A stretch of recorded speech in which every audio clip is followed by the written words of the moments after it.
Soft piano notes rise like the breath of dawn, each tone dissolving the noise of striving, each pause opening space for remembrance. You are invited to breathe, to rest your weary hands, to release the endless reaching. For what if the doors you've been pushing have never been locked, only waiting for the sound of your voice? There is a key hidden within you. It is small and unseen, yet powerful beyond measure. This key is your word.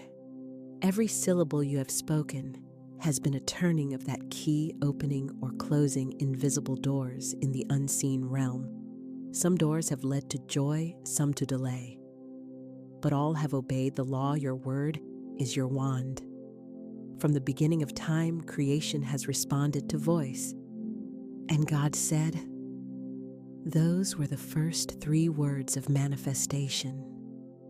Light did not come through effort, nor through planning, nor through toil. It came through decree, a word spoken with certainty, with divine rhythm. And you made in the same image carry the same creative authority. But humanity forgot. We learned to labor instead of to speak. We worshipped effort and neglected utterance.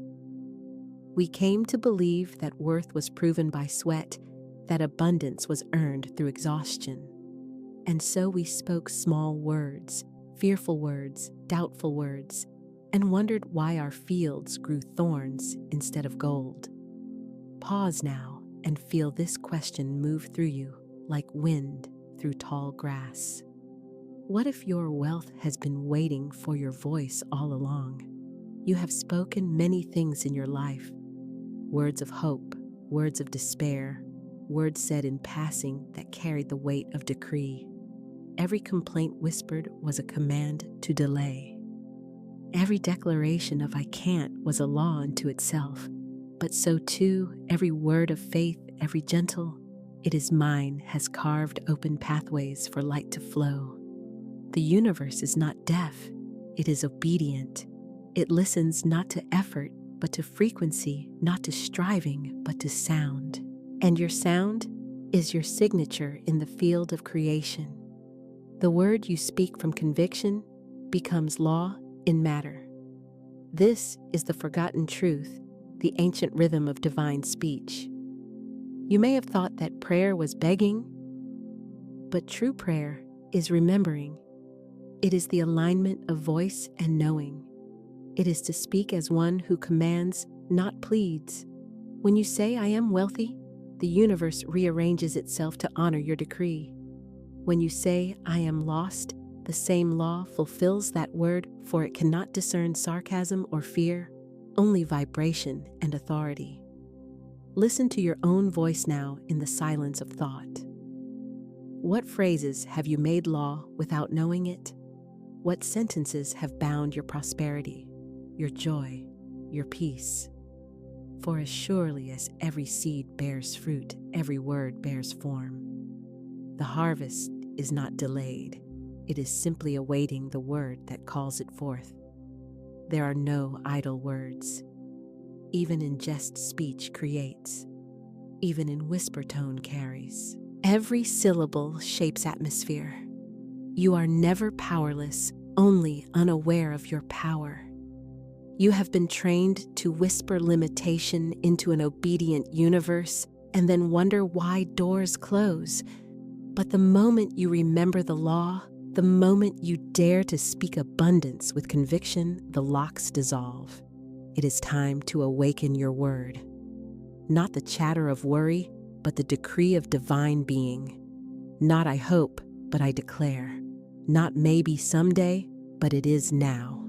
Speak as the Creator speaks, not with desperation, but with rhythm and certainty. Your word must match the truth of who you are, divine, abundant, already chosen. Let this revelation settle like sunlight through morning mist. You are not trying to convince the universe. You are commanding remembrance. Every truth spoken from faith, is a key turning in the lock of your inheritance.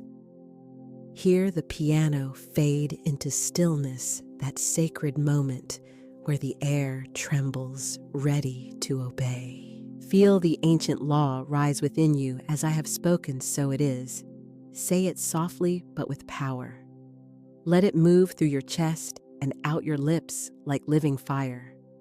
You have spoken enough of lack. You have narrated struggle long enough. Now speak light, speak wealth, speak rest, and watch the invisible become visible. Comment, I remember the law, if you feel your spirit awakening to the truth that your words create your wealth. Listen. Beneath the hum of the world, beneath traffic chatter and the machinery of striving, there's another sound. A softer, older rhythm. It pulses beneath the soil, breathes within the tides, whispers through your very heartbeat. This rhythm does not rush. It does not strain. It does not compete. It simply is. And all who align with it are carried effortlessly by its flow. Yet most have forgotten how to hear it. We were taught to hurry to prove to sweat our way into safety. From childhood, we were told work hard and you will earn your worth. And so we began the endless chase, running in circles through years and decades, trying to earn what the soul already possessed.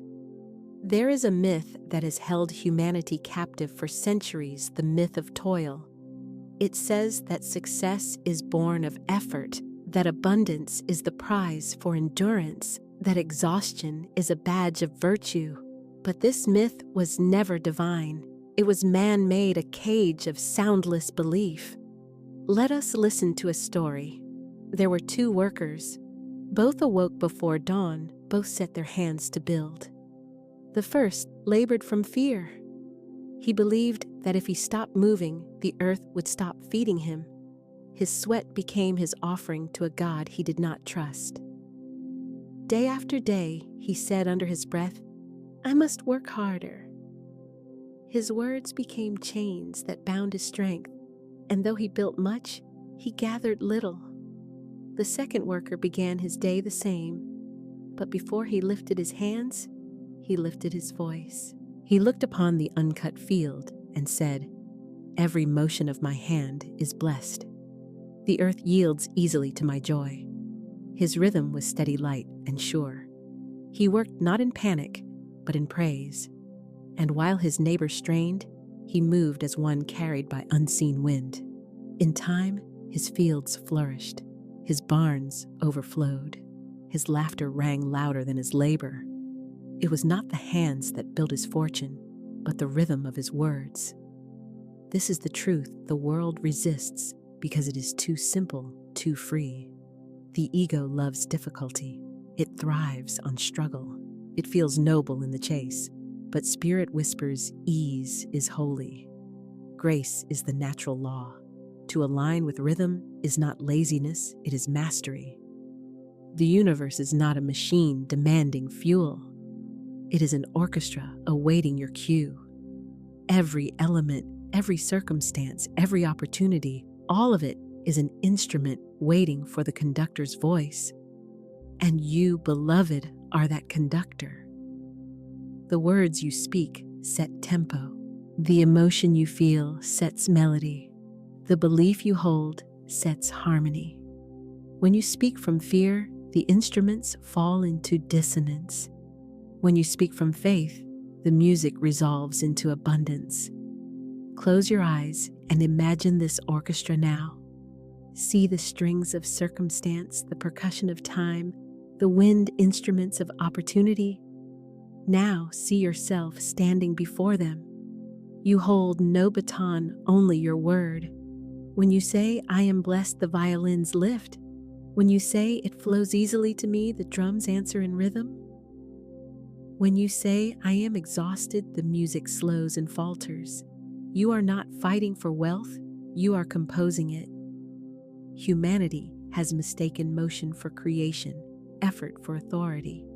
But creation was never meant to be exhausting.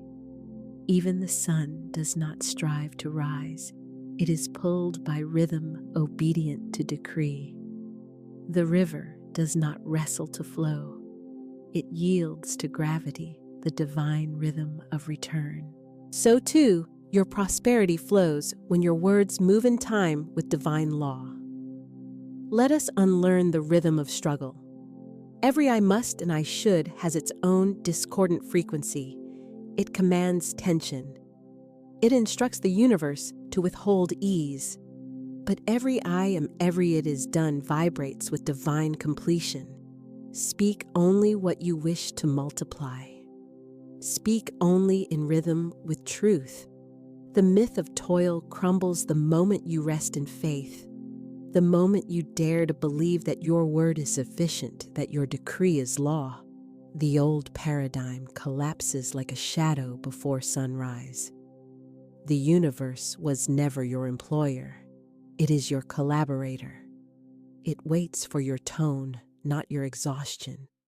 Many who have awakened to this law find that opportunities appear without effort, that coincidences multiply, that time stretches to meet their peace. This is the rhythm of divine cooperation, the effortless flow that comes when speech and belief are aligned. Remember the second worker, he did not speak for show. He spoke to set rhythm. You too must speak daily, not as ritual, but as music. Each morning, set your tempo. Say aloud, my words move with divine rhythm. My wealth flows in perfect time. I do not labor, I decree. Let that sound ripple through the unseen. Feel how your breath carries authority. Each word you release becomes a vibration that rearranges substance. Speak slowly, speak musically. Feel your body swaying with your voice. This is alignment. Imagine now a soft drum beating beneath your words, steady, grounded, ancient. It is the rhythm of Source itself, reminding you you are never meant to rush. You are meant to harmonize. When you labor in fear, you step out of rhythm and the melody of abundance fades. But when you return to stillness, when you decree with faith, the orchestra of life tunes itself to your voice once more. And now pause. Breathe. Listen. Can you hear the faint pulse beneath your ribs? That heartbeat is your proof rhythm, not toil, sustains life. It is divine evidence that the universe works through flow, not force. Every successful soul you have ever admired has consciously or not learned to speak in rhythm. They speak their world into existence before they act upon it. Their speech aligns their atmosphere. Their tone calls forth unseen helpers. So too can you.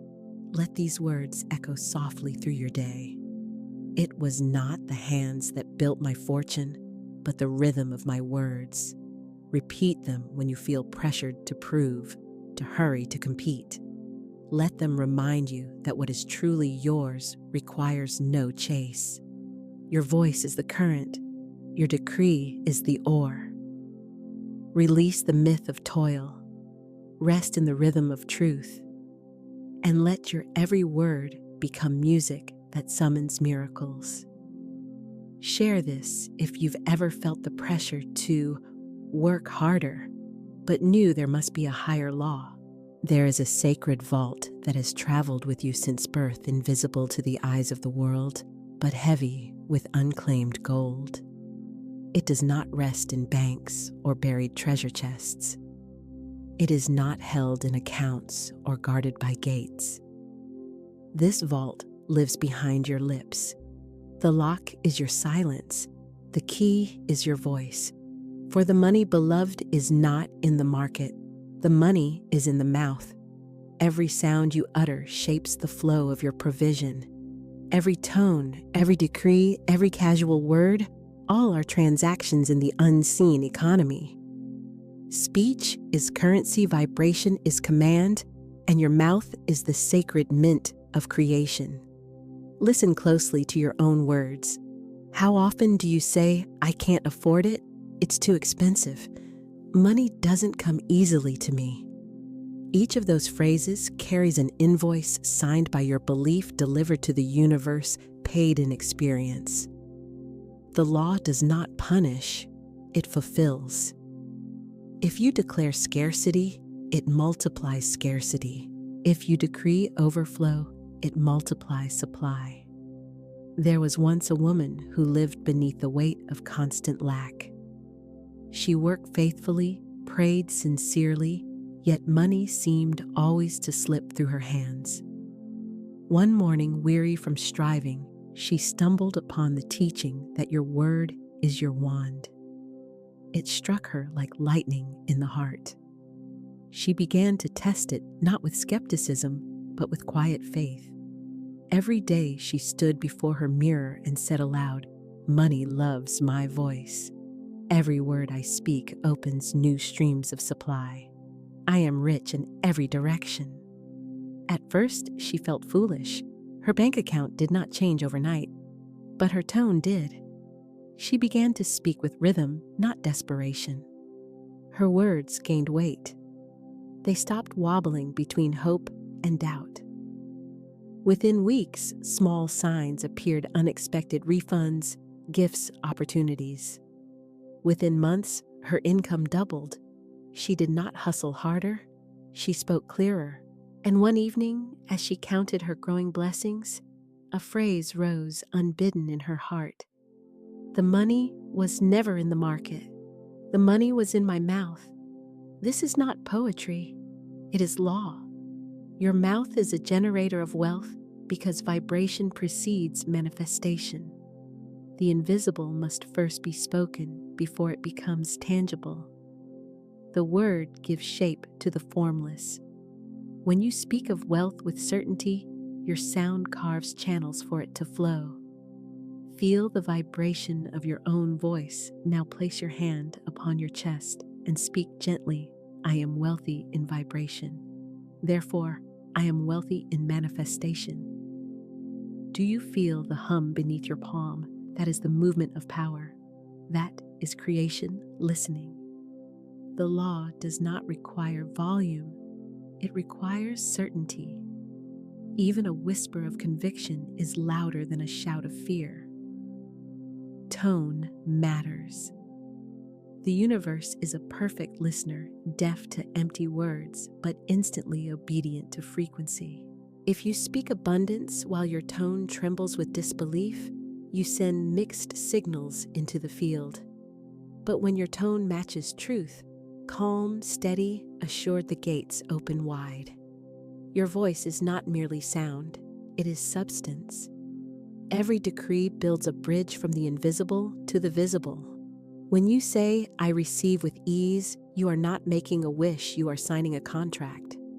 Heaven records the vibration, earth fulfills the order. So guard your mouth as you would a treasury. Do not let complaint spend your currency.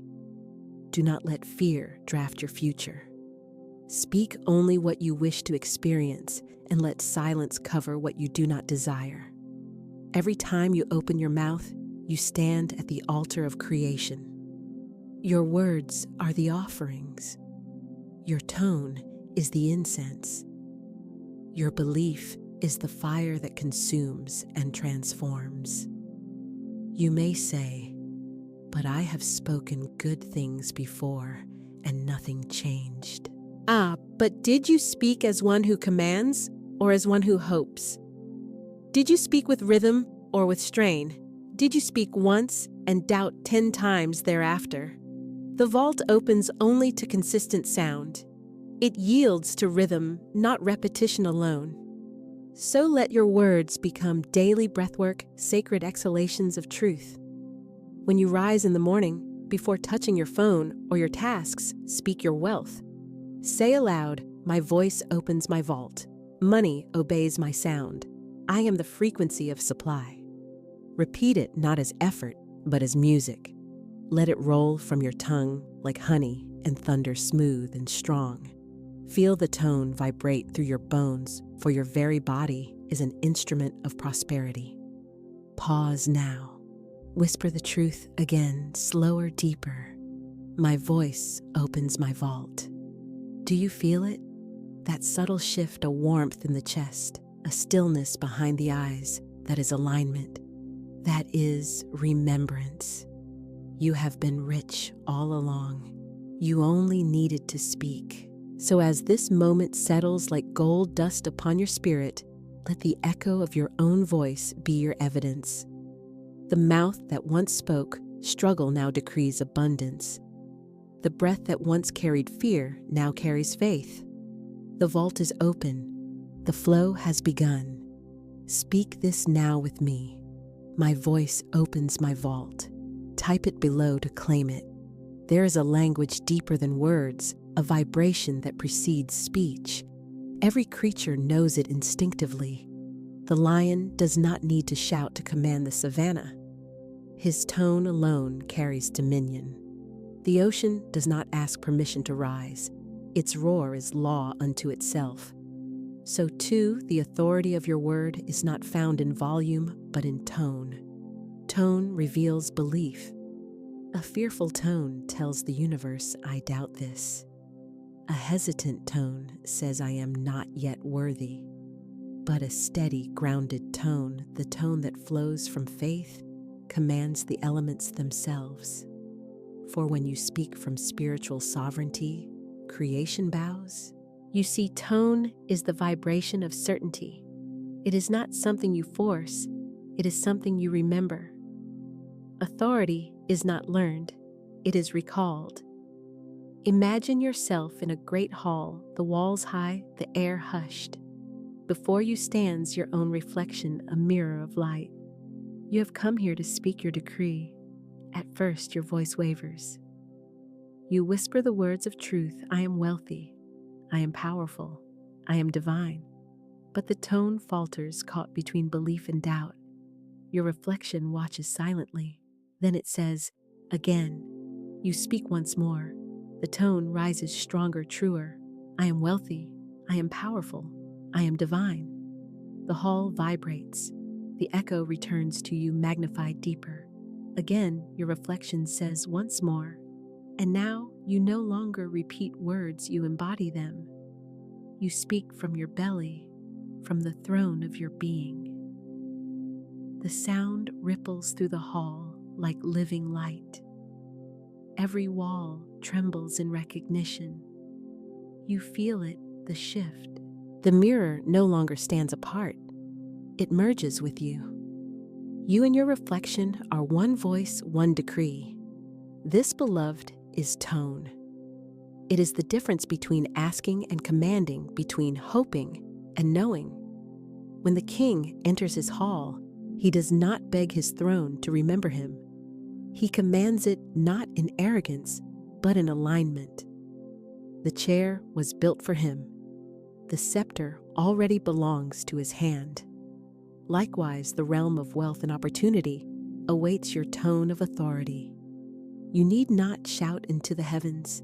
A whisper spoken from sovereignty moves more worlds than a cry spoken from fear. The universe is exquisitely sensitive. It listens to the texture of your sound, not merely your syllables, but the feeling beneath them. When your tone trembles, creation hesitates. When your tone is steady, creation accelerates. Let us test this together. Speak softly, now I am wealthy. Listen to yourself. Feel the tone.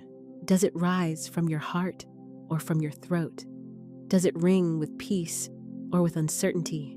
Now speak again from deeper within, I am wealthy. Do you feel the difference?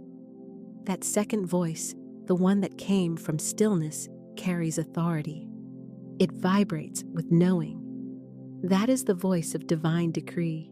When you speak in this tone, you are not asking the universe to give. You are acknowledging that it has already given. You are not commanding others. You are commanding vibration. Tone is alignment made audible. This is why some prayers move mountains, while others echo in silence. The difference is not in the words, but in the resonance. The one who speaks as heir awakens the law. The one who speaks as beggar delays it. So let us remember the tone of authority is not harsh. It is calm. It does not rush because it knows that everything already answers to it. It carries warmth, not pride.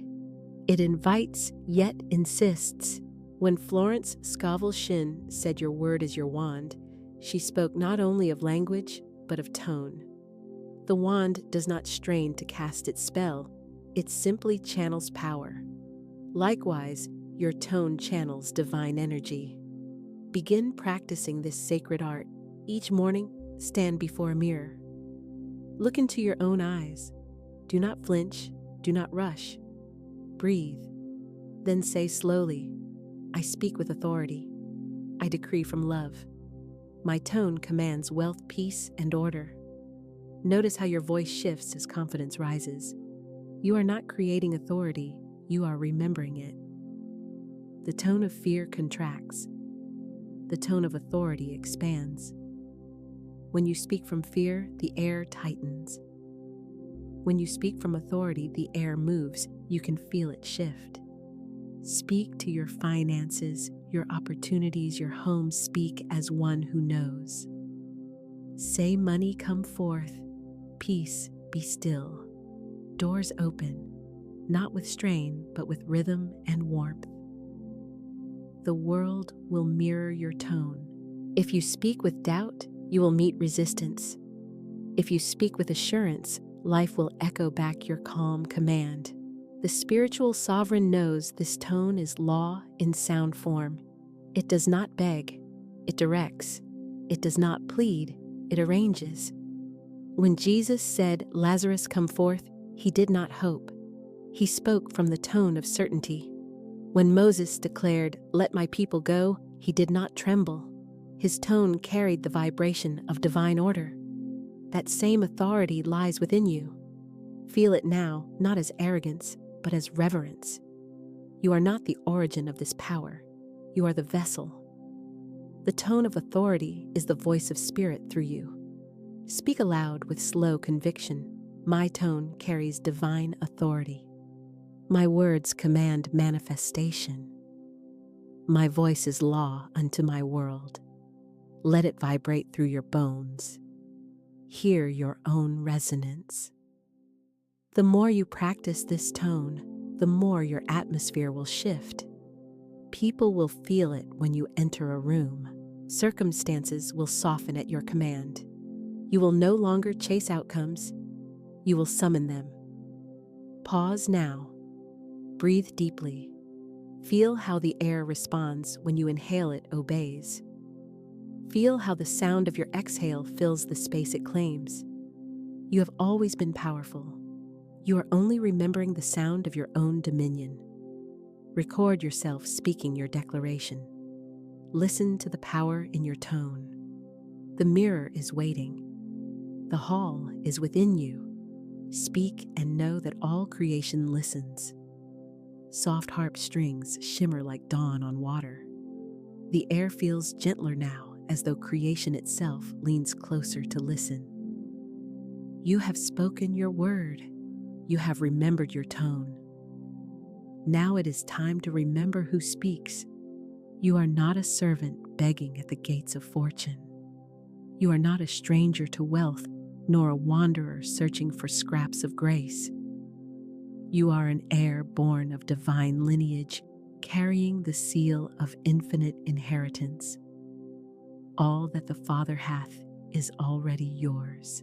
And yet, how often have you prayed as a beggar instead of decreeing as an heir? How often have your words come from lack instead of law? Humanity has spent centuries pleading for what heaven already gave, knocking on doors that were never locked. But the time for pleading is over. The time for remembering has come. There once was a man who knelt each night asking for what he already possessed. God, please bless me with supply. Please send me the money I need. He meant every word, and yet his situation never changed. His prayers were full of longing, not authority. One evening, exhausted from pleading, he heard an inner voice whisper, "Why do you ask for what I have already placed in your hands?" He looked around and saw only emptiness. But the voice spoke again. "Your words have been seeds. You have asked from the soil of fear, not the throne of inheritance. Speak now as an heir." He rose from his knees. He stood tall, breathed deeply, and said aloud, "All that the Father hath is mine. Supply is my birthright. I no longer ask, I claim." The words felt strange at first, almost too bold, but as he spoke, his body remembered. His voice changed, his tone steadied. He was no longer petitioning, he was proclaiming. The air itself seemed to shimmer around him. And in the weeks that followed, opportunities unfolded like gates opening one after another. Old debts forgiven, new streams of income appearing without effort, synchronicities aligning with precision. He had not earned them. He had remembered them. This is the power of reclaiming divine inheritance. You do not earn what is already yours. You awaken to it. Wealth is not a reward for effort. It is the expression of divine wholeness.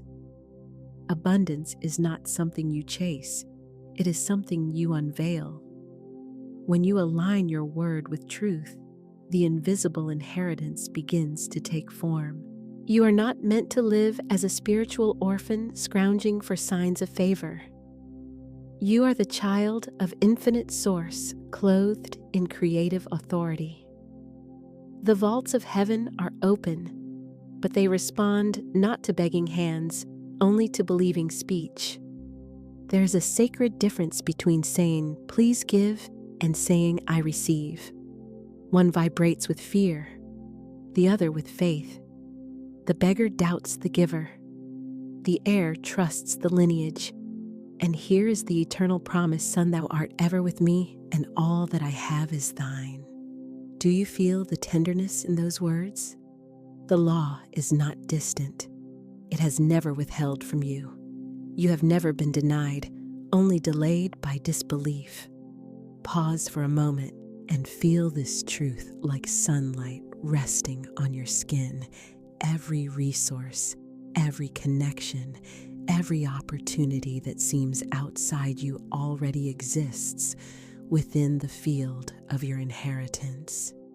It is waiting for your decree to draw it forth. When you speak as an heir, you do not plead with life to provide. You speak from the consciousness of provision. You no longer say, "I hope it comes," but it is already mine. You no longer say, "I need, but I have." You no longer wait for evidence. You create evidence with your tone.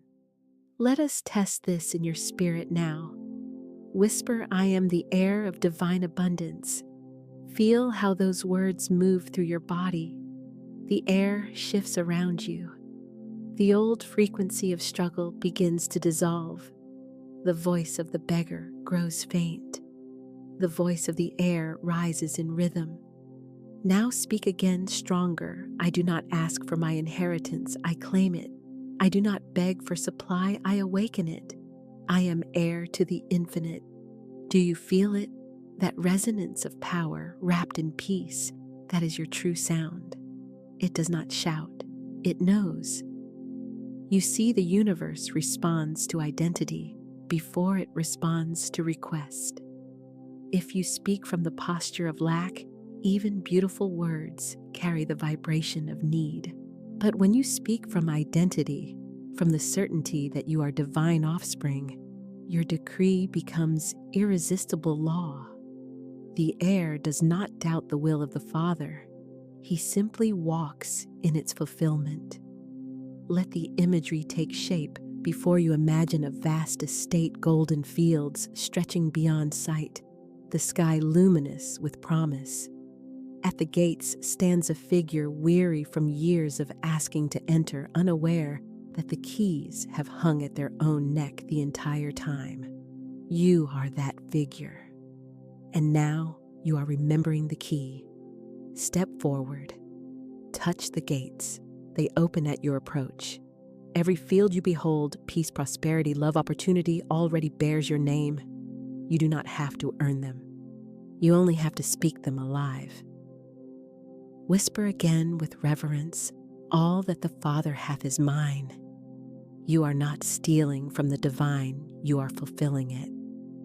For God's greatest joy is to see his children live as heirs, not beggars, creators, not captives. This is why you came not to struggle for supply, but to demonstrate divine abundance in form. To walk the earth as living evidence that heaven is generous. You are not waiting to be blessed. You are the blessing made manifest. And from this remembrance, let peace settle over you like royal robes upon your shoulders. You were never disinherited. You simply forgot your lineage. Now remember, speak, command, reclaim. The kingdom is within you, and your word is the scepter that governs it. Whisper this truth, I am the heir of divine abundance. Share this to remind another heir. Soft choral tones swell in the background, gentle as twilight over a sacred temple. The air feels consecrated, now holy with realization. You have remembered your word, your tone, your inheritance. And now, beloved, you are invited to seal what you have remembered. For the voice is not merely a tool, it is covenant. Every word you speak is a law that binds heaven and earth. It is not casual, it is sacred. In the ancient temples, priests spoke decrees with care, for they knew that sound was seed, and every seed would bear its appointed fruit. So too must you come to know that the altar of creation is built within your mouth. Each syllable you utter is a thread in the tapestry of your destiny. You are always weaving, whether in faith or in fear. Words are not decorations of thought. They are instruments of manifestation. They are the promises you make to the universe, and the universe, ever faithful, fulfills them exactly as spoken. This is why it is written, by thy words thou shalt be justified, and by thy words thou shalt be condemned. For word is covenant. When you say, I am tired, you forge a covenant of fatigue. When you say, I am overflowing with energy and abundance, you forge a covenant of vitality. When you say, I always have enough, heaven nods and writes it upon the tablets of reality. Every sentence is an agreement. Every declaration is a signature. Every whisper is a law. Do you see now how holy your speech is? You do not speak idly. You legislate worlds. You are not speaking into air. You are speaking into the substance of the universe itself, a living listening field that records every vibration. So let us make this covenant conscious. Imagine before you an altar made of light. Upon it rests no offering but your breath. The air shimmers as though aware of its own sacred purpose. You approach in silence, not with fear, but with reverence. You place your hand upon your heart, and you feel it, the steady rhythm, the eternal reminder that life itself responds to vibration. Now speak quietly. Every word I speak is sacred. My voice is covenant. I decree only what aligns with divine abundance. Let that sound move through you like gold light, sealing every cell. You are writing new law with your breath. You are restoring divine order with your tone. This is the practice of the awakened, to guard the tongue as holy, to let no word escape unblessed. The careless word scatters power. The conscious word multiplies it.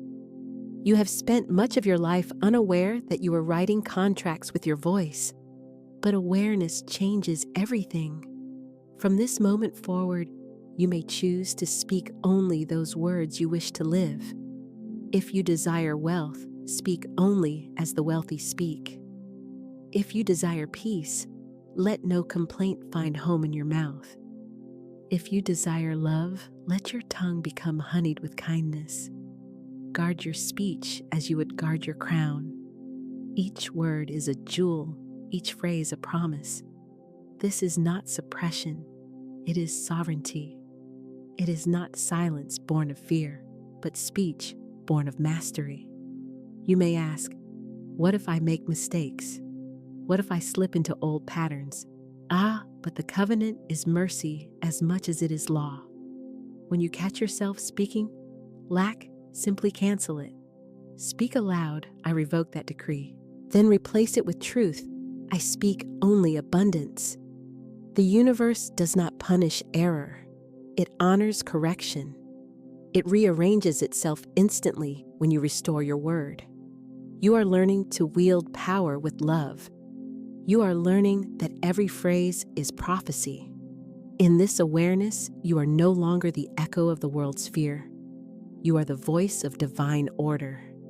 You are the word made conscious. And so this moment marks your sealing. The covenant is not between you and a distant deity. It is between you and your own creative essence. It is the promise that you will honor the power entrusted to you, that you will no longer speak against your good, that your mouth will become a temple where only light is uttered. Place your hand once more upon your heart. Breathe deeply. Feel your own resonance. Now say this aloud, slowly, deliberately, reverently. I seal my covenant with the word. Every syllable I speak multiplies my divine inheritance. My voice is the altar, my word, the offering, my faith, the fire. And so it is. Let silence follow. Let the echo of your own voice linger like incense. You are not the same as when you began. You have remembered the law of speech, the rhythm of faith, the authority of tone, and the truth of your inheritance. You are now the conscious custodian of your creative power. Guard your covenant well, for your future will obey it. Speak light, speak love, speak abundance, and let your every word be law fulfilled. Comment, I seal my covenant with the word, if you commit to using your voice for abundance. There is a law that never fails, though many pass it by unnoticed. It is older than the oldest scripture, more exact than any formula of physics. The ancients called it the word made flesh, the knowing that every sound spoken into the field of creation takes form according to its nature. The universe, vast and vibrating, does not respond to thought alone. It bends itself around the frequencies of the spoken decree. Words are the architecture of energy. They sculpt the invisible into the visible. They are the bridge between spirit and substance. When one begins to understand this, speech becomes sacred. The casual phrase loses its innocence. You realize that every declaration, even whispered in jest, becomes a command to the matter around you. The air trembles, atoms rearrange, currents of provision stir. The invisible waits for instruction, and your voice is the code. Consider the opening of all creation stories, the command, the utterance, the sound that summoned light. Even science, peering through the lens of vibration, tells us the same truth in another tongue, that everything is frequency, every solid form, a slowed vibration of sound and light. Your words are tuning forks striking the universe.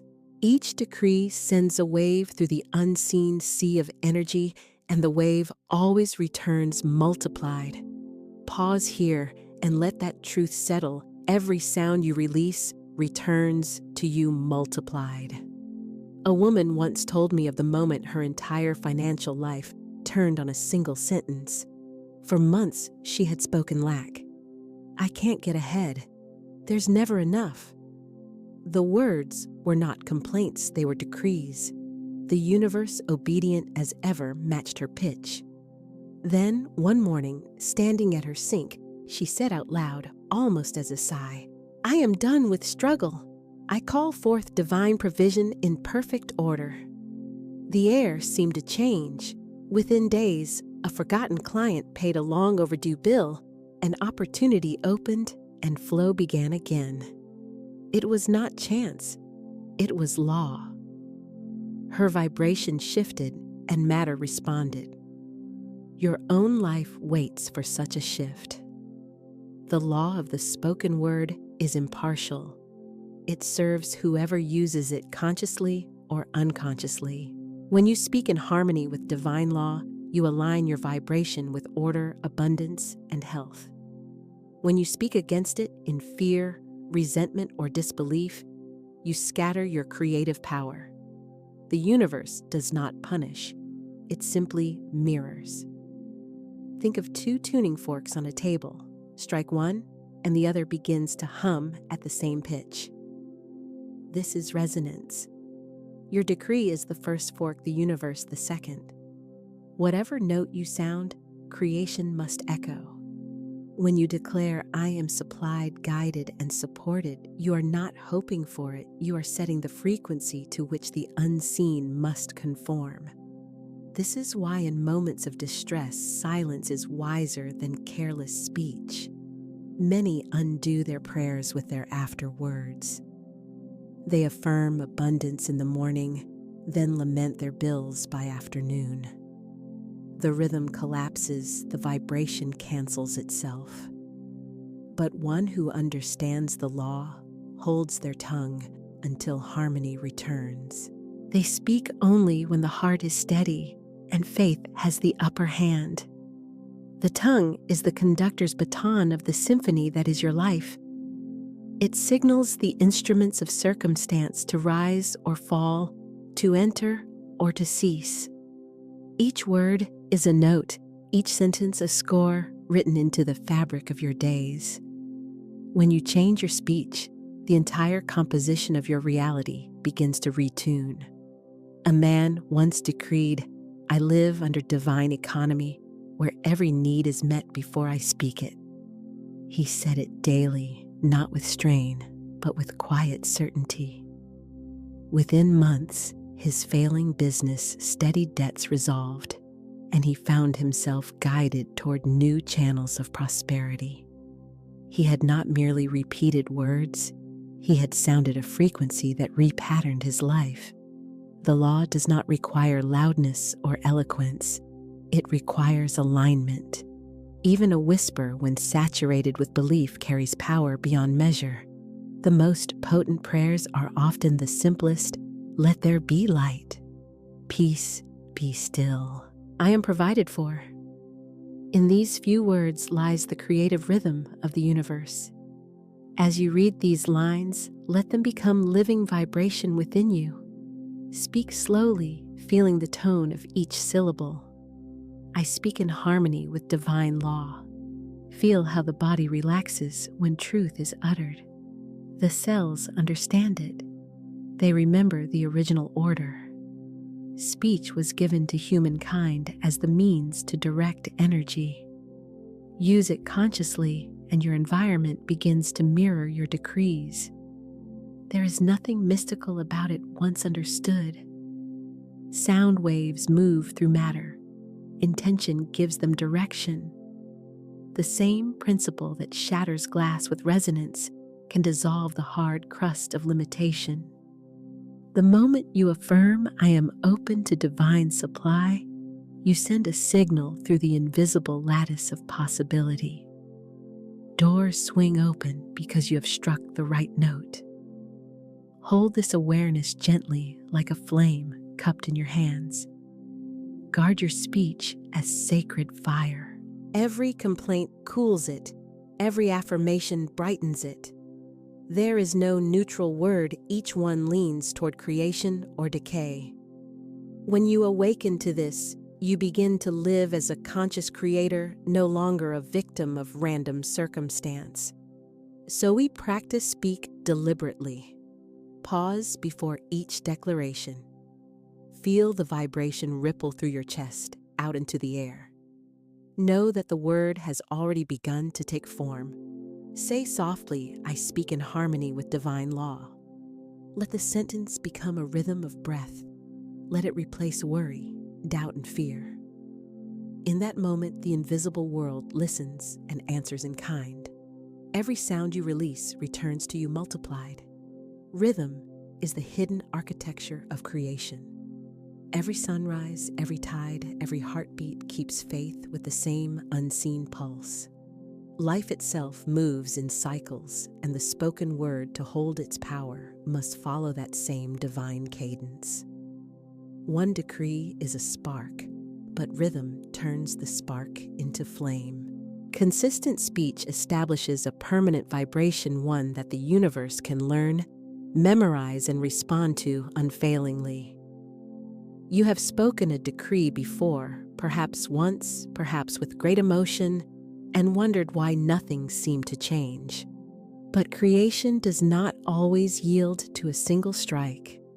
It responds to steady sound.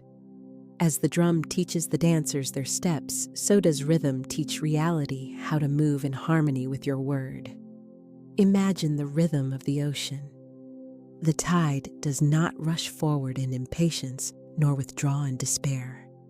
It moves faithfully day and night, carrying out its pattern set from the beginning of time. So too must your declaration move steady, sure, and calm. Every morning you plant the seed again, not out of anxiety, but as an act of alignment. Begin the day with breath and word. Before thought can scatter, say, I decree divine order in my life today. I decree that every need is met, every step is guided, every door that serves me opens with grace. Speak this not as plea, but as rhythm, like a heartbeat that never forgets its time. Let the words be simple, but let them come every day until they become your inner pulse. At midday, pause again. The world's noise may have crowded your spirit, but rhythm recenters. Close your eyes, breathe, and repeat. I walk in harmony with divine rhythm. Nothing is delayed, nothing is denied. All unfolds in perfect time. This midday decree restores balance. It keeps your energy flowing like a river that refuses stagnation. And when night comes, the rhythm completes its cycle. You speak once more, before rest, setting vibration for the unseen hours. I release this day into divine order. I sleep in faith. My good is already on its way. Spoken regularly, these words weave themselves into your subconscious, rewriting the script by which you live. There was once a man who began this practice after losing nearly everything. Each day, he declared, I am guided by divine wisdom. My way is made clear. At first, it felt mechanical. He wondered if he was pretending, but he kept to the rhythm morning, noon, night. Weeks passed, and a calm certainty replaced panic. Opportunities appeared where there had been none, not because the words were magic, but because he had tuned himself to the frequency of provision. The rhythm of declaration had become the rhythm of reality. Your rhythm becomes your reality. This is not poetry. It is physics of the spirit. Every repetition strengthens a pattern in the unseen, the same way a musician practices scales until they flow without thought. Your words spoken rhythmically train your consciousness to stay in faith. The law answers not random emotion, but steady vibration. There is a sacred momentum in consistency. Each spoken word gathers the power of the last one, forming a chain of sound that builds worlds. The beginner doubts and breaks the chain. The master keeps time, even in silence. To live in rhythm is to live in faith, trusting that unseen forces are aligning with your steady decree. Do not rush the rhythm. Flowers do not bloom by demand, yet they bloom surely. You are learning the language of divine timing, where each spoken word is a step, each pause a breath, each day a note in a larger song. The universe hears not the volume of your declaration, but its constancy. There is beauty in repetition when it is sacred.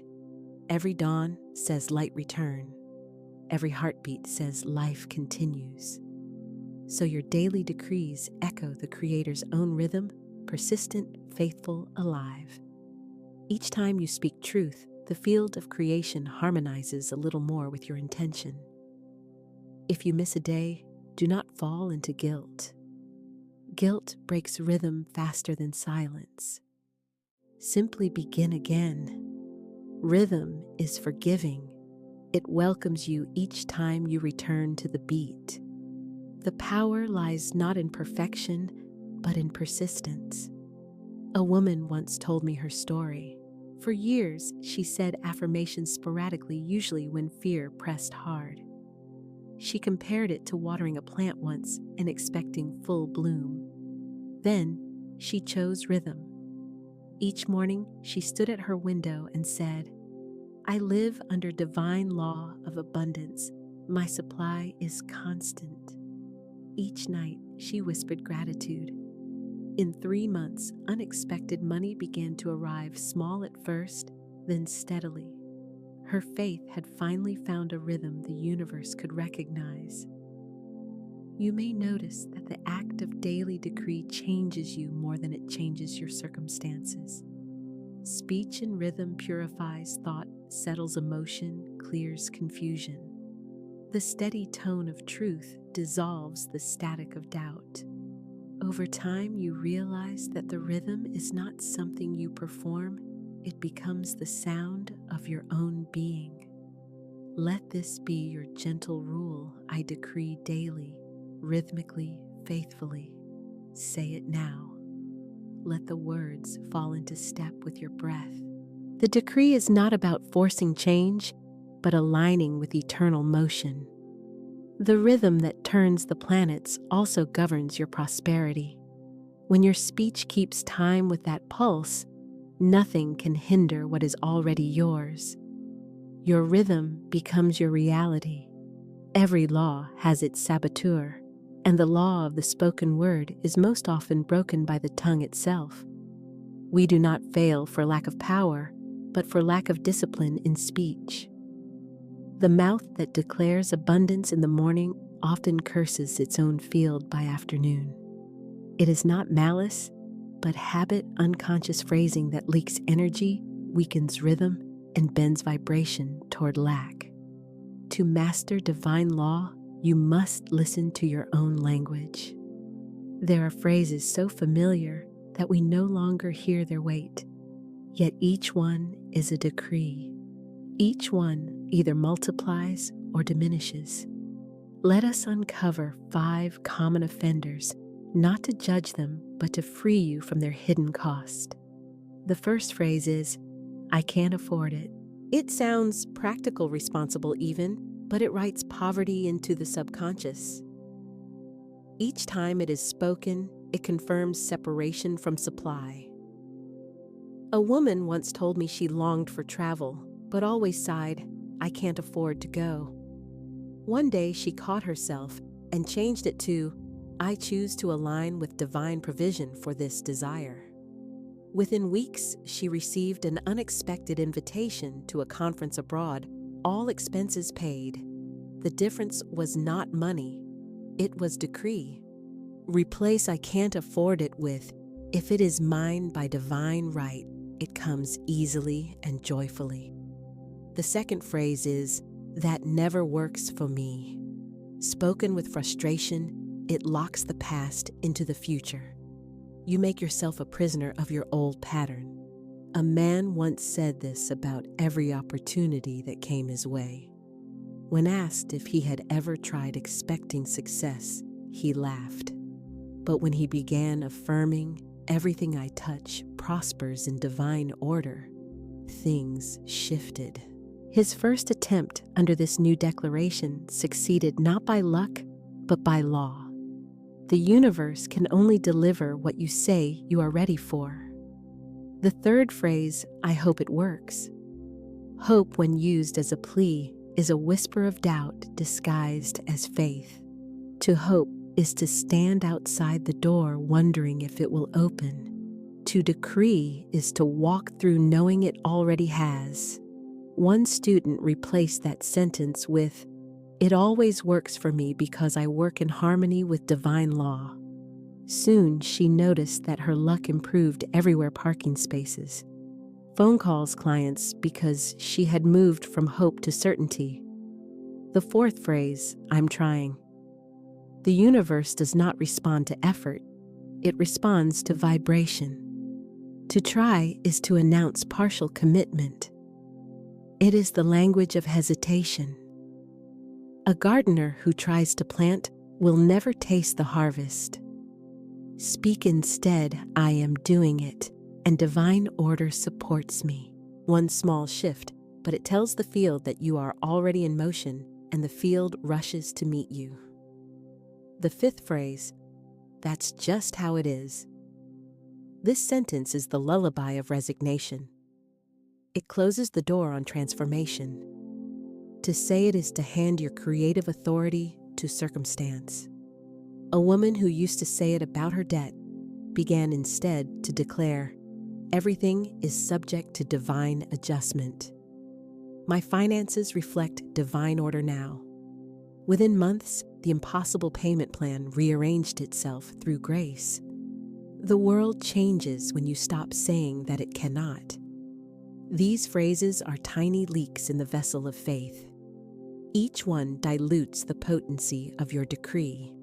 Once you notice them, you cannot unhear them, and that is freedom. You begin to choose your words like a jeweler selects gems with awareness of their value. Now, what replaces the toxic tongue? The language of divine law is simple, affirmative, calm, direct. Where the toxic tongue complains, the aligned tongue creates. Instead of describing lack, describe order. Instead of explaining why something cannot happen, speak as though it already has. Say, "I am supplied," and watch how the mind begins to rearrange around that truth. Say, "I live in a field of divine timing," and notice how delays dissolve. Each correction is a step toward mastery. You do not need to force positivity.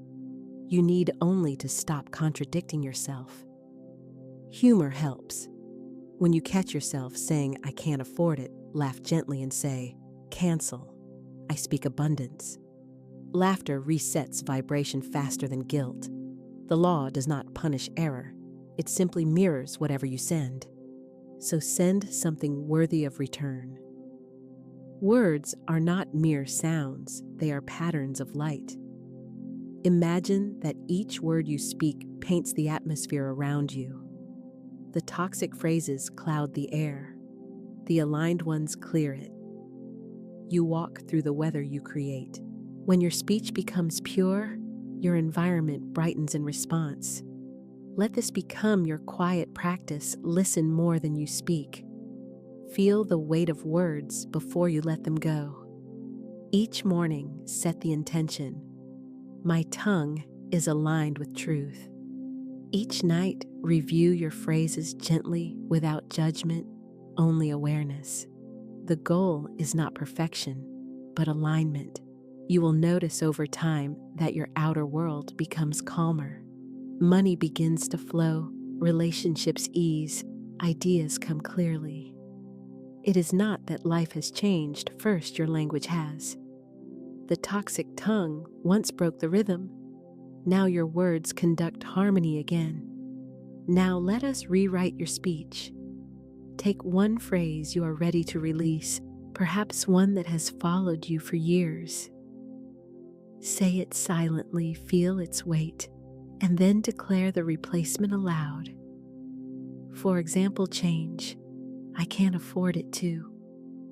"I am open to divine provision for all my good." Feel the shift in energy. That moment, the instant you choose a new decree, is creation itself. One by one, the old phrases fall away. One by one, your words align with law. Soon you will speak as the Creator speaks calmly, surely knowing that each sound returns multiplied in your favor. The subconscious is the most loyal servant you will ever command. It does not reason, it does not argue, it does not ask whether your decree is wise or foolish. It simply obeys. Whatever words you repeat, it engraves as law and reproduces in the outer world. It is the soil beneath your spoken seed, always fertile, always responsive. If the soil has been filled with weeds of fear or doubt, the harvest will reflect them. But when you plant the words of faith with consistency, abundance must grow. Imagine it now as a vast garden that never sleeps. Every sentence you speak drops a seed into that ground. You may forget the moment of planting, but the subconscious never does. It waters and tends what you leave there, drawing from the deep currents of universal life. That is why carelessness in speech is costly. The soil takes every word literally. Say I can't remember, and the mind obliges. Say I always know what I need to know, and the same obedient servant arranges memory, intuition, and timing to prove you right. A woman once asked why her affirmations did not seem to work. She repeated them faithfully, but felt no change. When she examined her inner dialogue, she found that between her declarations, she still muttered, "This never works for me." The subconscious heard that more often than the affirmations. The soil had two seeds, faith and doubt, and both had sprouted. Once she stopped contradicting herself and spoke only the words of success, her results came quickly. Your subconscious is not moral or discerning. It is creative. It responds to rhythm and repetition, not emotion alone. The words you speak often enough sink through the surface mind into this deeper layer. Their repetition becomes reality. The nervous system, too, begins to adapt.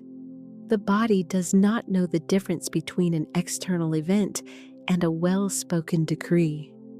When you say, "I am calm," the heart rate slows. When you say, "I am secure and supplied," the muscles release their tension, the breath deepens, and the outer world aligns with the inner order you have established. Think of your speech as planting your feelings as water and your imagination as sunlight. The combination produces form. To neglect any one of them weakens the growth, but the subconscious remains faithful. It waits for instruction. Even when neglected, it is not lost. One clear command can begin renewal. Close your eyes and see this garden within you. The soil is rich and dark, waiting. Now take one of your affirmations, something simple and true. I am provided for in every direction. Speak it slowly and see yourself placing that seed into the earth. Feel the warmth of your own breath as sunlight over the seed. Now imagine that each inhale draws golden light down through your body, nourishing that seed. Each exhale releases doubt. The roots begin to take hold. The subconscious hears and believes. The faithful gardener never digs up a seed to check its progress. They trust the process. So too must you. Once you plant a decree, resist the urge to inspect or question it. Simply water it daily with repetition, keep the soil clear of contradicting words, and know that the law of growth is absolute. The subconscious works in silence. Sometimes results appear subtly, a chance meeting an idea, a sudden peace where fear used to live. Other times, the outer change bursts forth dramatically, but both are the same law in motion. The soil never fails. Only the gardener's impatience interrupts the harvest. You may feel at times that nothing is happening, but beneath the surface roots are spreading, strength is gathering. Each repetition presses your decree deeper into that fertile layer, carving a groove of certainty. Eventually, the old beliefs lose strength. The new belief becomes effortless truth. This is how the invisible becomes visible through gentle, persistent planting. Let your speech to your subconscious be kind. Harsh self-criticism cuts into the soil like a plow gone wild. Speak to yourself as you would to a devoted worker who never rests. Praise the smallest progress. Say often, "Well done, my mind." You are learning faith. Gratitude accelerates growth. At night before sleep, the garden is most open. The conscious guard relaxes and the subconscious listens more deeply. This is the perfect time to plant. Speak slowly as though soothing a child. I rest in divine order. Every cell, every thought, every condition in my life now aligns with abundance and peace. Then sleep as though the work were already done because it is. The servant continues through the night arranging events according to your last command. In the morning when you wake, the soil is fresh again. Do not rush into worry. Plant new words immediately. Breathe smile and say, "Today I live under divine law." My good appears easily and joyfully. This keeps the ground fertile, the roots nourished. Over time, you will notice that your reactions change. The old reflexes of fear or complaint fade. The subconscious has learned a new language, and it answers only to that. You have become the master gardener of your own inner world. Remember always, the subconscious is sacred, not mechanical. It is a part of divine intelligence expressed through you. To speak to it is to speak to God in the soil of your being. When you honor it with truth and faith, it yields a harvest beyond measure. Now, your soil is fertile for abundance. There comes a moment on the spiritual path when the seeker must unlearn the oldest story of all that good must be earned. The world has taught striving so long that rest feels like guilt and ease feels like danger. Yet divine law speaks another language. What belongs to you by right does not need to be wrestled for. It needs to be received. The rain does not struggle to fall. The flower does not strain to bloom. Supply does not arrive through labor alone, but through allowance. When you understand this, something inside relaxes. The clenched fist of control loosens. The law of allowing is the law of faith in motion. It says, I am open to receive what is already mine in divine mind. Earning implies separation. Allowing affirms oneness. The moment you move from effort to trust, the current begins to carry you. There were two farmers who lived side by side. The first believed in toil as salvation. He rose before dawn, worked until exhaustion, and worried through the night that the rain would not come. His fields produced, but always barely enough. His harvests reflected his fear.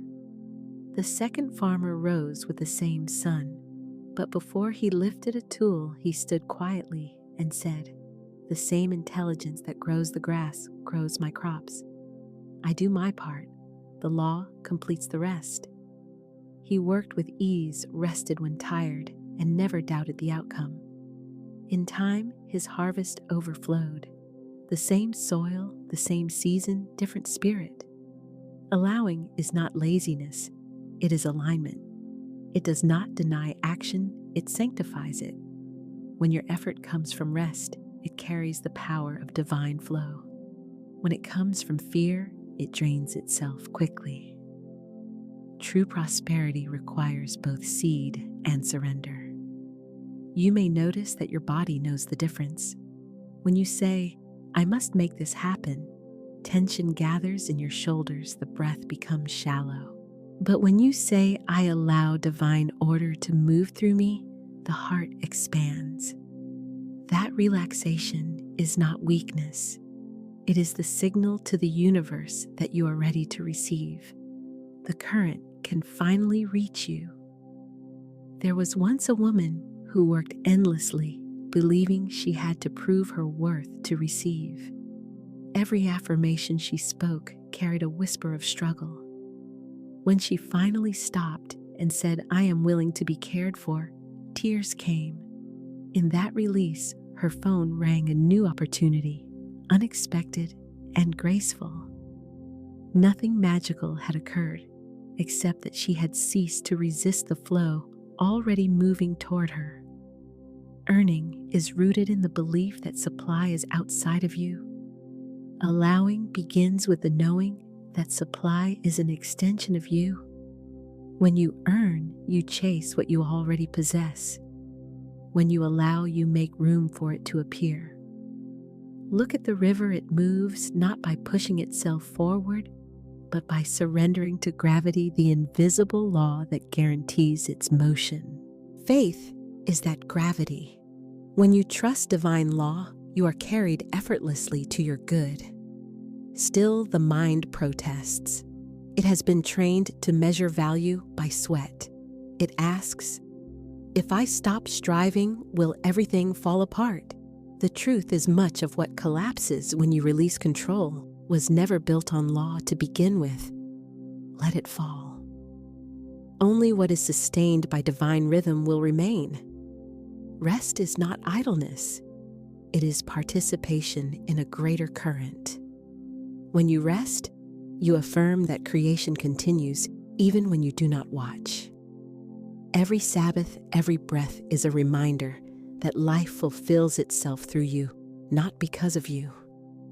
Say quietly now, "I allow divine supply to flow through every area of my life." Feel how the heart opens as you speak it. You are not begging. You are authorizing. The flow was always there. Your permission releases it. There is joy in this kind of faith, not the nervous joy of anticipation, but the calm joy of certainty.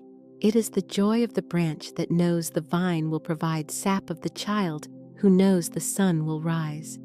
This is the joy that creates miracles. As you begin to live in allowance, life simplifies.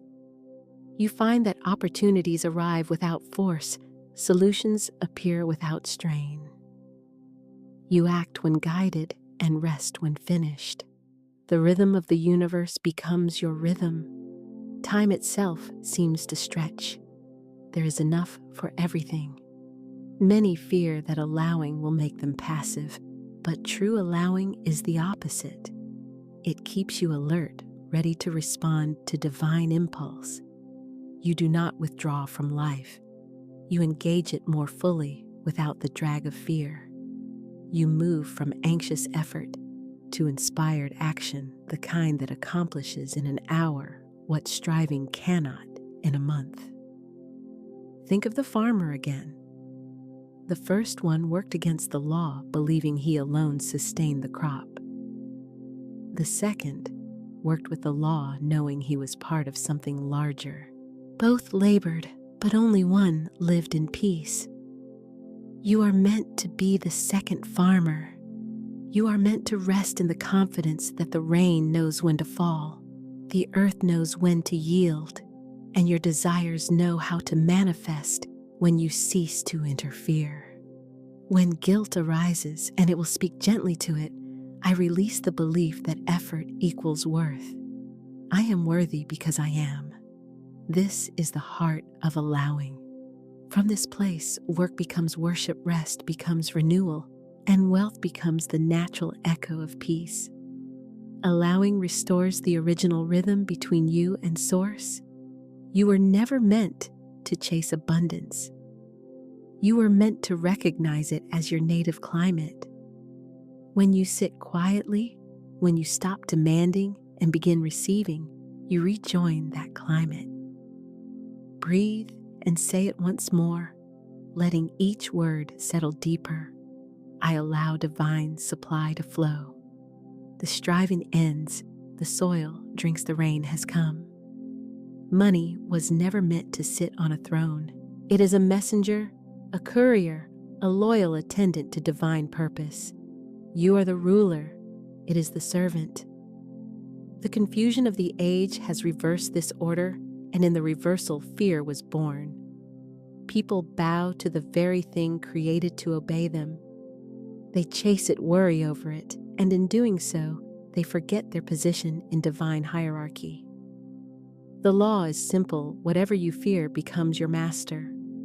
Whatever you bless and command in love becomes your servant. Money is energy, and energy follows direction. When you speak to it with clarity and authority, it moves. When you shrink before it, it stagnates or escapes. To restore harmony, you must remember who you are, heir to divine supply, not a beggar before it. There was a woman once crushed beneath debt. Every letter from the bank filled her with dread. One evening, weary of fear, she placed the bills on her table and said aloud, "Money, you are my servant, not my master. You circulate in perfect obedience to divine law. You serve my good and the good of all." She spoke it every day, not with desperation, but with certainty. Within weeks, her creditors offered new terms. A forgotten payment arrived. Doors opened. The numbers changed, but more importantly, her position changed. She stood once again as sovereign. When you treat money as a servant, gratitude replaces anxiety. You begin to speak to it as you would to a faithful helper. Thank you for the service you render. Go now, multiply and return with greater blessing. The word sounds strange to those who fear lack, but to those who know law, it is natural. Money has no will of its own. It reflects the consciousness of its holder. Imagine a kingdom. The ruler speaks a decree, and the messengers carry it out. If the ruler hesitates or contradicts themselves, chaos ensues. So it is with you. Every statement about money becomes an order to the messengers of supply. Say, "I never have enough," and they scatter in confusion. Say, "I am divinely supplied and supported," and they return with abundance. To reclaim mastery, you must first dissolve fear. Fear whispers, "What if it leaves?" But what you bless cannot leave, it increases. Fear binds energy. Gratitude releases it. Begin, therefore, to bless your money however little or great it may seem. Each coin, each note, each number in your account is energy awaiting instruction. Handle it with reverence and joy. Speak over it, "You serve my divine purpose." You circulate freely and return multiplied. Understand this is not arrogance, but alignment. You are not commanding by ego. You are affirming divine order. When money serves purpose, it cannot corrupt. It becomes a holy tool built in healing, creating. You stand not as hoarder, but as channel. Supply flows through you because you know it cannot stop with you. There was a man who lived with constant anxiety over his income. He worked tirelessly, but the more he earned, the more uneasy he felt.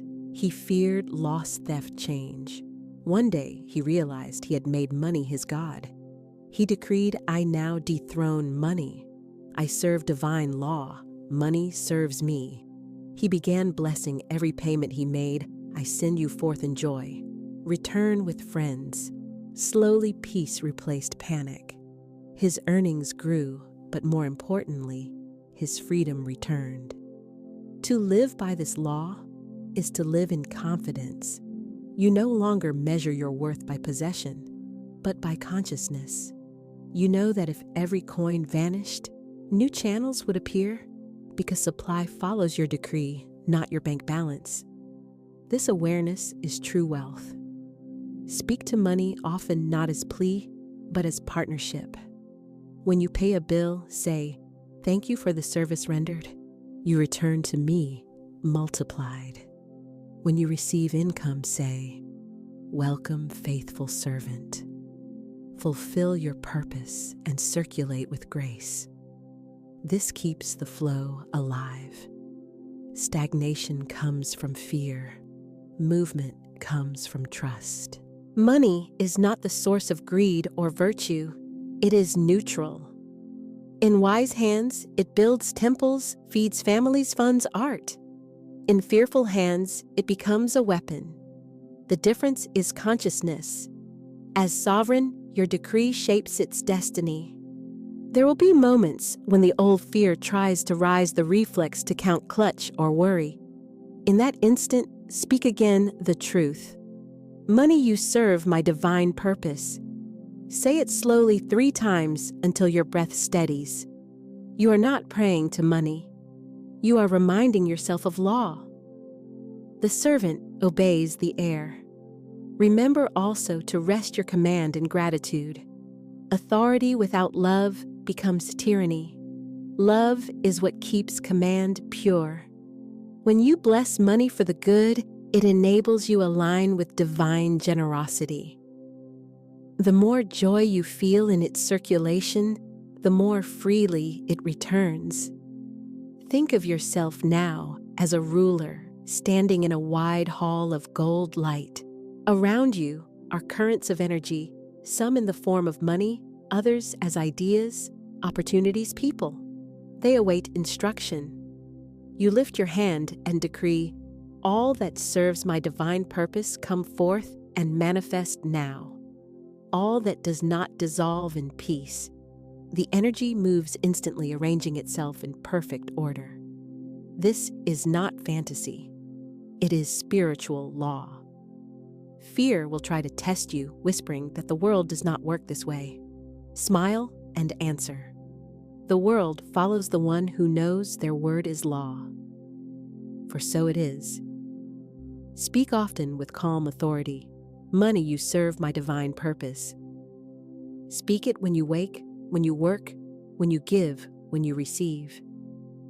Each time you do, the servant remembers its place, and you remember yours. The servant now obeys the voice of the air. Let the rhythm of creation awaken within you. The same rhythm that pulsed through the dawn of the universe now beats in your own chest. You are not here to beg, nor to borrow from fate. You are here to command. Breathe deeply. Feel the pulse of the earth beneath you. A steady heartbeat, boom boom, echoing the rhythm of divine law. Upon this heartbeat, we will build 10 sentences. 10 sentences of wealth command the sacred decrees that align word, thought, and vibration. Each decree is a seed. Each repetition is water. Each act of faith is sunlight. When spoken rhythmically, these words shape invisible substance into form. They call forth the things that are already yours in the unseen. Let us begin. Sentence 1. Divine substance flows to me and through me now and always. Say it slowly. Feel the richness of those words fill the room. Divine substance flows to me and through me now and always. This decree establishes circulation. You are not a reservoir, but a river. Wealth stagnates where fear builds dams, but your words open the gates. Say it again, this time with the breath of certainty. Divine substance flows to me and through me now and always. Pause. Feel it moving, an invisible current through the veins of your life. Sentence 2. I am one with the infinite source of all supply. When Florence Scovel Shinn spoke of divine supply, she did not imagine it as far away. She knew it was within. There is no separation between the giver and the gift. There is no waiting for timing, for time itself bends to those who speak in divine rhythm. Let the words roll like a wave. I am one with the infinite source of all supply. You are not seeking supply, you are expressing it. You are its living instrument. Repeat until your very breath feels abundant. Sentence 3. All that I desire is already mine in divine mind. The decree of assurance. Before form, there is thought. Before thought, there is word. And before word, there is knowing. Close your eyes. Imagine divine mind. an endless library of creation, shelves lined with every answered prayer, every fulfilled vision. Your wealth, your freedom, your ease, all cataloged under your soul's name. Now affirm, all that I desire is already mine in divine mind. Say it 3 times each, deeper, slower, truer. Each word unlocks a shelf. Each breath pulls substance into form. Sentence 4. I walk in the rhythm of divine prosperity. This decree invokes movement. It calls you to embody abundance, not as a concept, but as a walk, a dance, a rhythm. Hear the inner drum, your heartbeat, the rhythm of creation. Step forward in your imagination into your day, your feet guided by invisible music. Say aloud, I walk in the rhythm of divine prosperity. Notice how even your posture shifts. Shoulders back, chin lifted. The energy of command awakens. Sentence 5. Money is my obedient servant, not my master. This is the decree of sovereignty.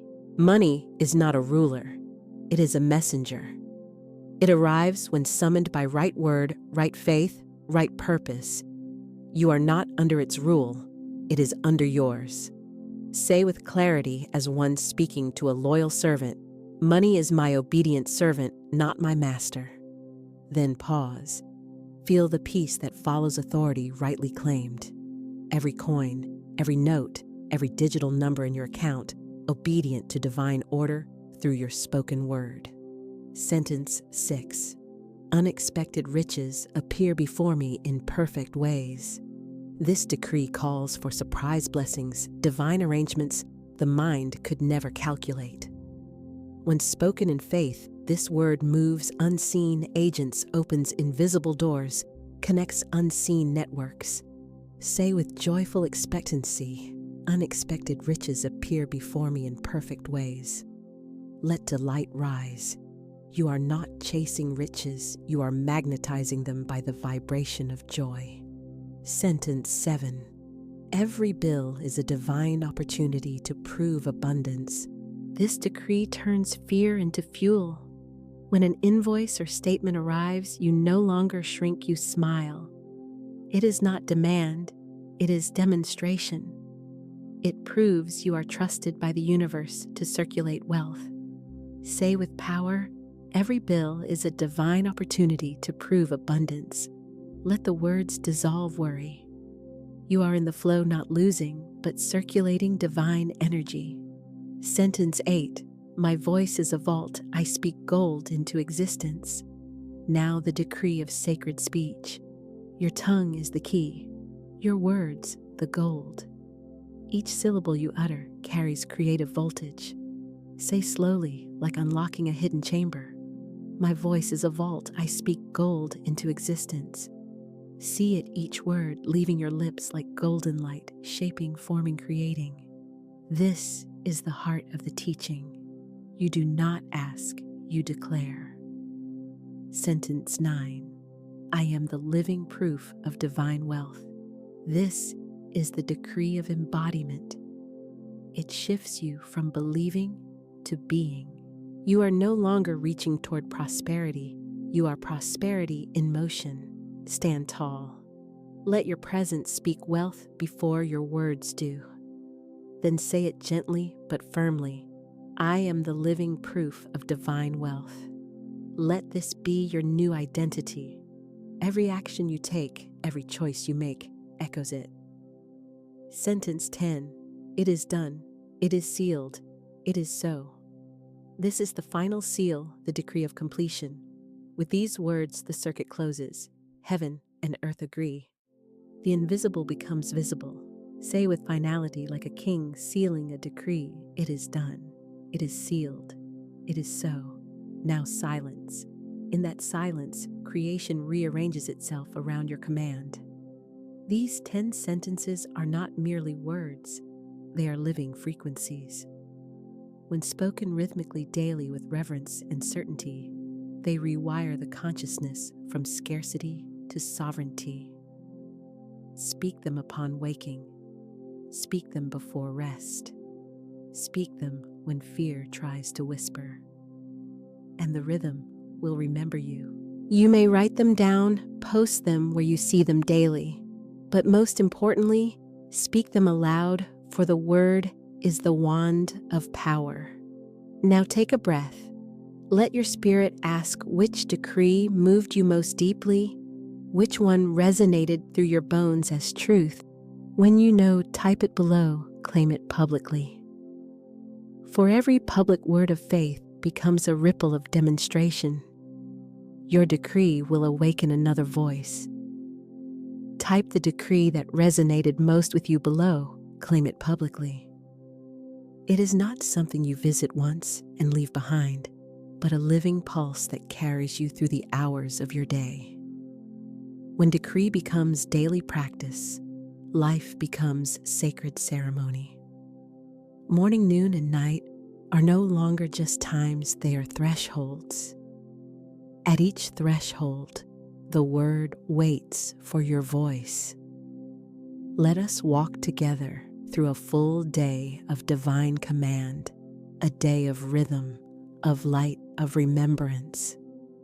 The dawn whispers before it shouts. In that first golden breath before the world stirs, the unseen world listens. You rise not into noise, but into potential pure, unformed, waiting for your word. Stand by your window or wherever light first greets you. Breathe in the quiet majesty of beginning. The air smells like promise, cool, fresh, laced with dew and destiny. Now speak your morning decree. This is a day of divine creation. Everything I touch prospers. Everything I speak fulfills divine law. Pause. Feel the warmth gather at your heart as sunlight enters your space. Florence Scovel Shinn wrote that the morning is the time when your word goes forth to accomplish. So let your word go forth. Visualize your day like a blank canvas of radiant gold.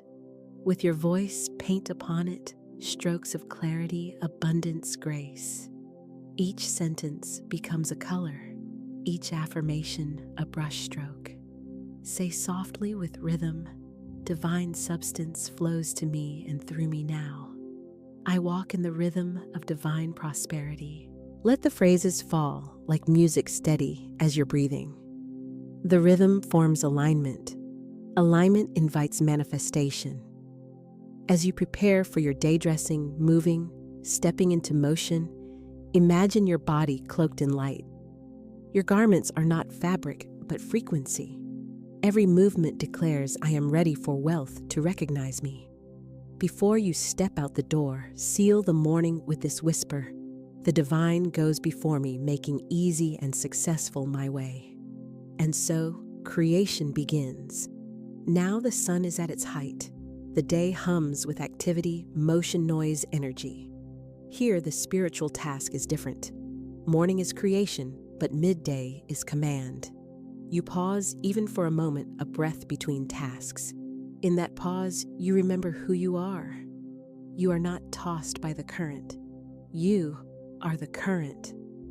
Close your eyes and feel the sunlight press gently upon your eyelids. Let it remind you, power is not outside you. It radiates from within as surely as the sun burns in the sky.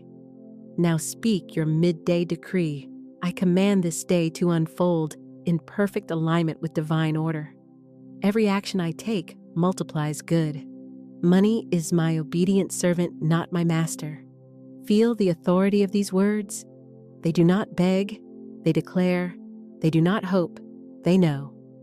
Florence said faith knows it has already received and acts accordingly. So now act accordingly. Sit taller. Speak with composure. Move as though the universe moves with you, because it does. As you eat your meal, imagine each bite as divine nourishment, fueling not only your body, but your prosperity consciousness. As you work, picture invisible helpers arranging circumstances in your favor. And if challenge appears a sudden problem, a delay, a demand, do not react. Respond with command. Say quietly under your breath, This situation resolves perfectly under grace. And watch as the energy softens, shifts, obeys. Your calm is your crown, your voice, your scepter. Midday is the rehearsal of sovereignty. When the world would tempt you to hurry, to fear, to chase, you stand still and decree. You say, I am one with infinite supply, and the world rearranges to match your stillness. The sun has lowered her flame, the sky deepens into velvet, and the air cools into silence.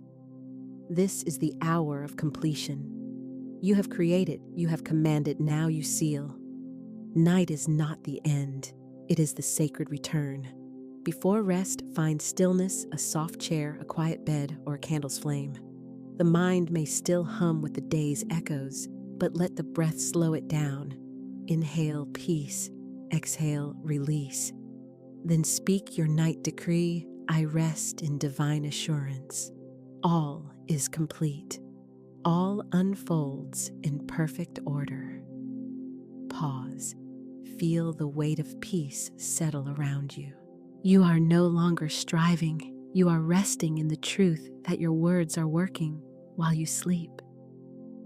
Now recall the moments of grace that appeared today.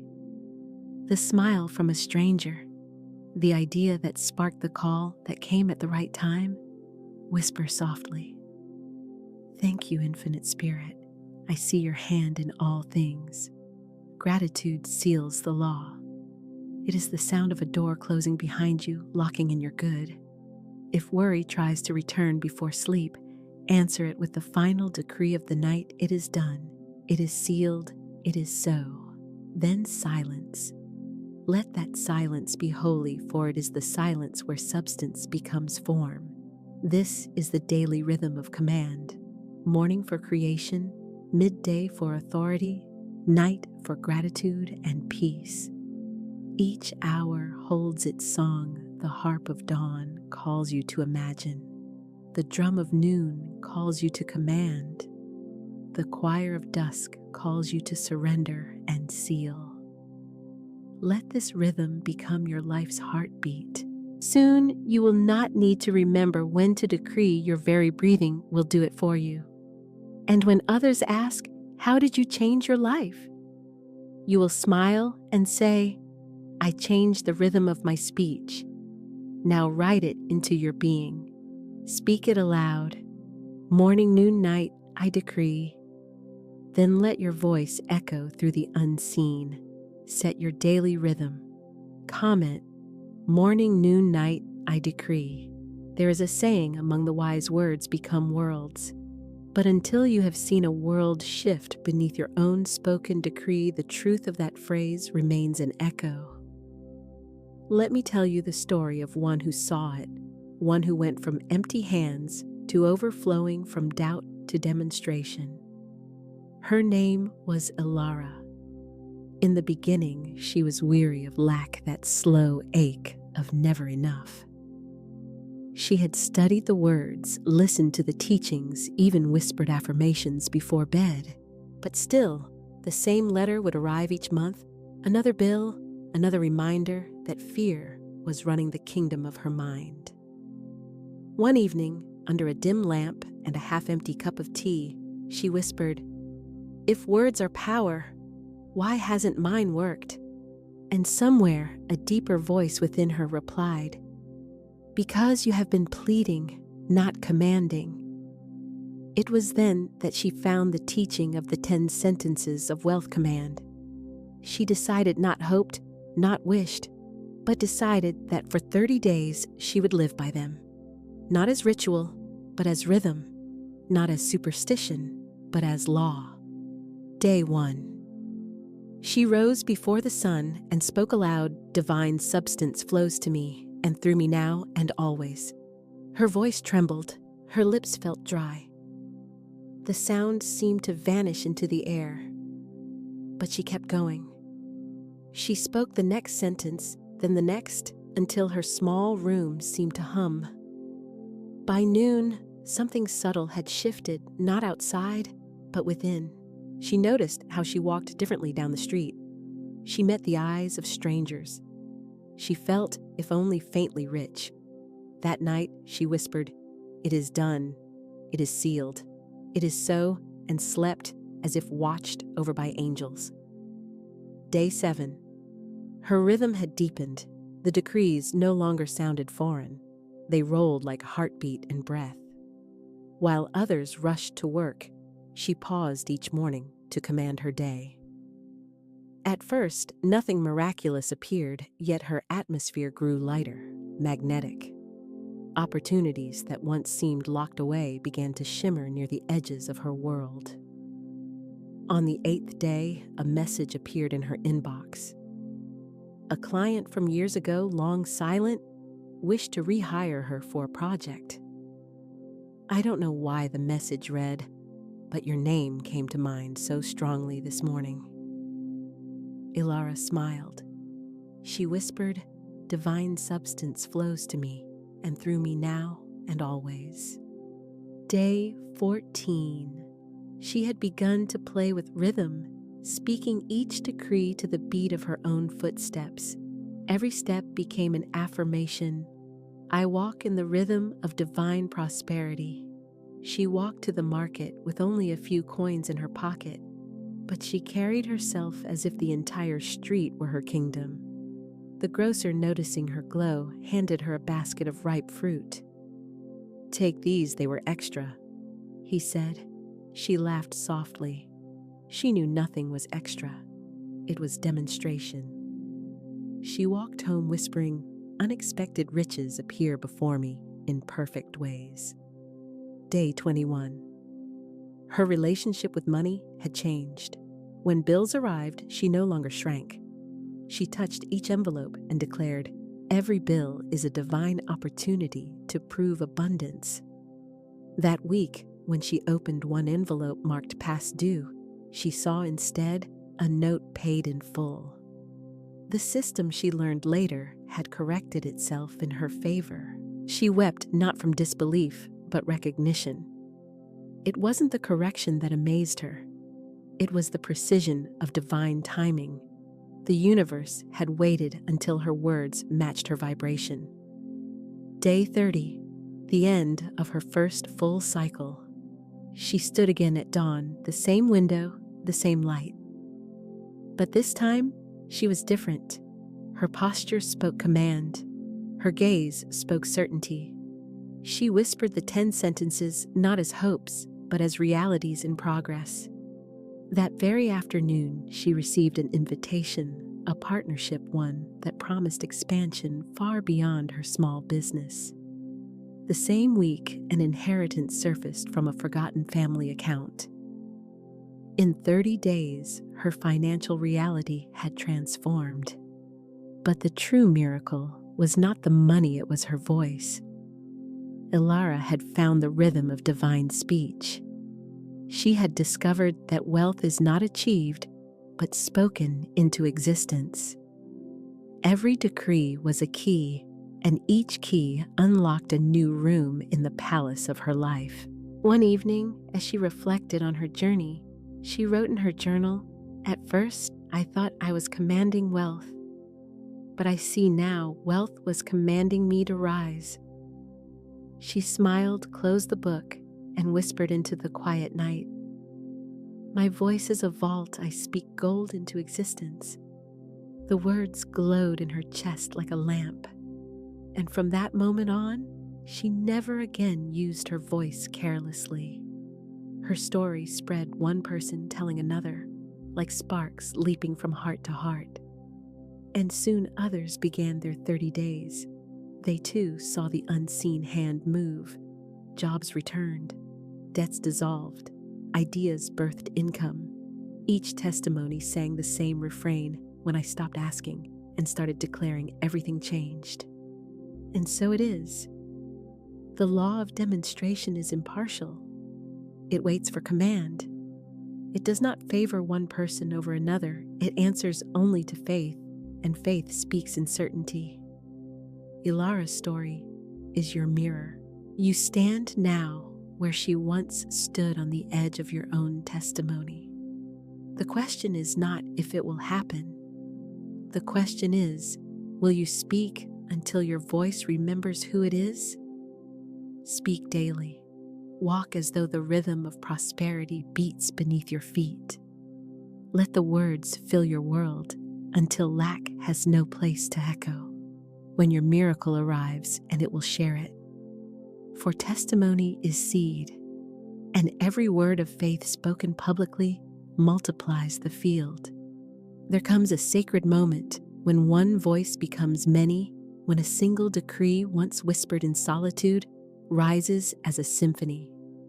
This is that moment. You have spoken the words for yourself. You have commanded, practiced, and witnessed transformation. Now we unite in collective decree, for when voices join in one vibration, they shape not only personal destiny, but the destiny of a people. Breathe. Feel the pulse of all who are with you, though unseen, they are here. Across nations, across languages, across time zones, the same breath moves through us. The same divine heartbeat echoes. Where two or more are gathered in my name, there am I in the midst of them. And when we gather in the name of abundance, divine abundance stands among us, radiant and real. Let the rhythm begin, a slow, steady drum beneath your awareness. Boom, boom, boom. The heartbeat of wealth itself. I will speak the words of decree. You will repeat them. Let us create not merely sound, but frequency. Together we speak. We are one with the infinite source of all supply. Pause. Let the echo fill your space.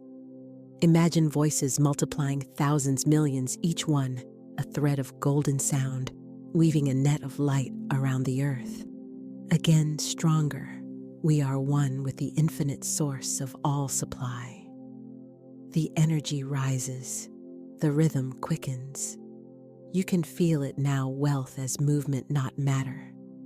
As song, not struggle.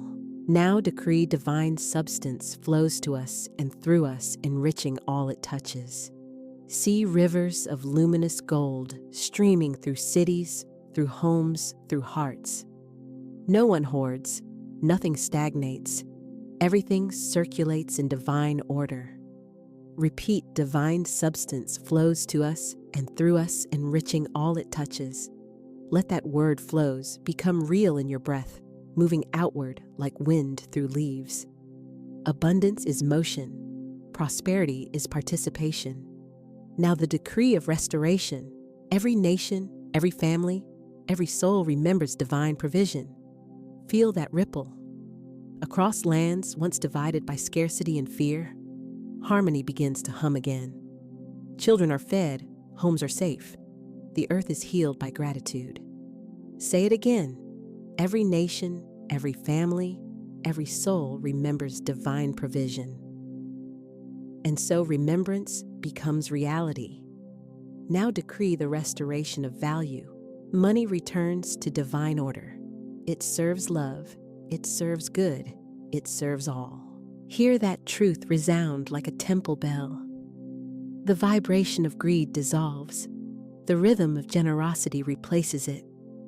Each coin, each note, each transaction becomes prayer in motion. Once more, money returns to divine order. It serves love, it serves good, it serves all. And the old systems crumble not by force, but by awakening. Now decree for the generations to come. We decree abundance for all, for our children and their children forever. See the vision unfold. Golden cities of compassion. Work born of joy, not survival. Technology serving beauty. Earth breathing again under hands that build, not break.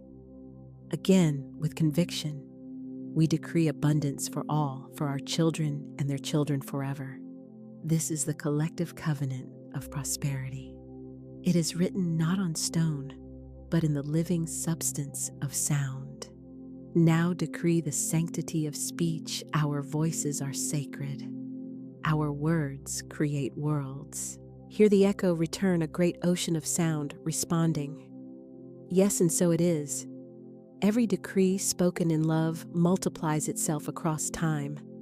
Every word of command spoken in truth becomes eternal law. Say once more, our voices are sacred. Our words create worlds. Pause. Feel the magnitude of that truth. For indeed, this entire teaching rests upon it. And now together, let us close this collective decree in one unified rhythm.